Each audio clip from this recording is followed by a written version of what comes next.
tiempo en la ciudad vi una niña especial, apasionada por el fútbol, daba patadas a un balón.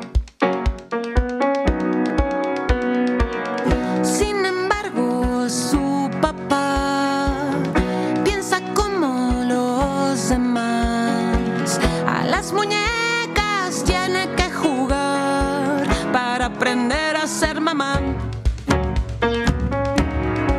Le gusta cantar, le gusta brincar y jugar fútbol. Eso es muy normal y se puede inscribir en la selección. Y le dijeron